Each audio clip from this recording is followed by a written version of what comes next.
guys.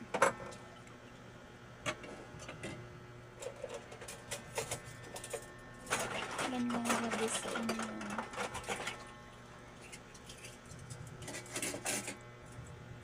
Ito ako, may allergy po. Ayan, nakita nyo. Yan.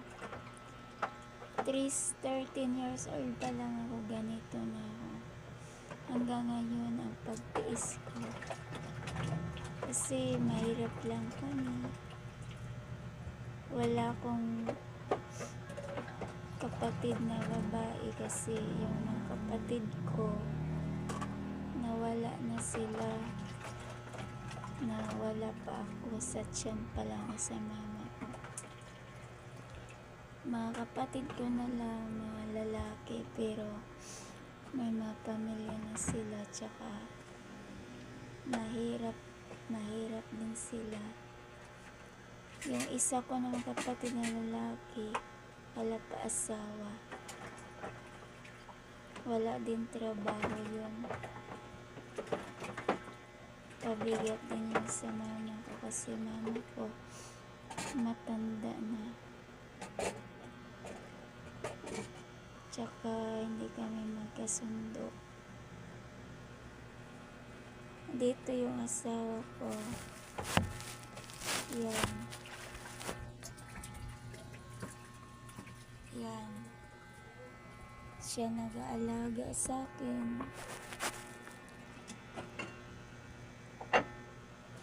Hindi pa siya makapagtrabaho kasi nag-asikaso siya sa akin dahil di ko pa kaya magkilos, kasi kahit nga sa pagkilos, hinahirapan ako mga bis. Sobrang sakit. Hindi ako makatulog. Kahit sa paghiga, maano lang sa sahig, ang sakit. Lagi ako umiiyak. Yung asawa ko hindi makatulog dahil lagi siya nagbabantay. Sana mga bis, tulungan niyo ako na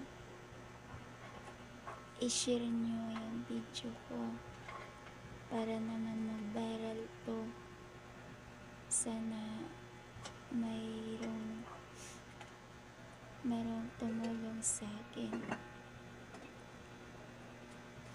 Kasi napakahirap din mga bis. Napakahirap ng sakit ng ganito. Ang hirap.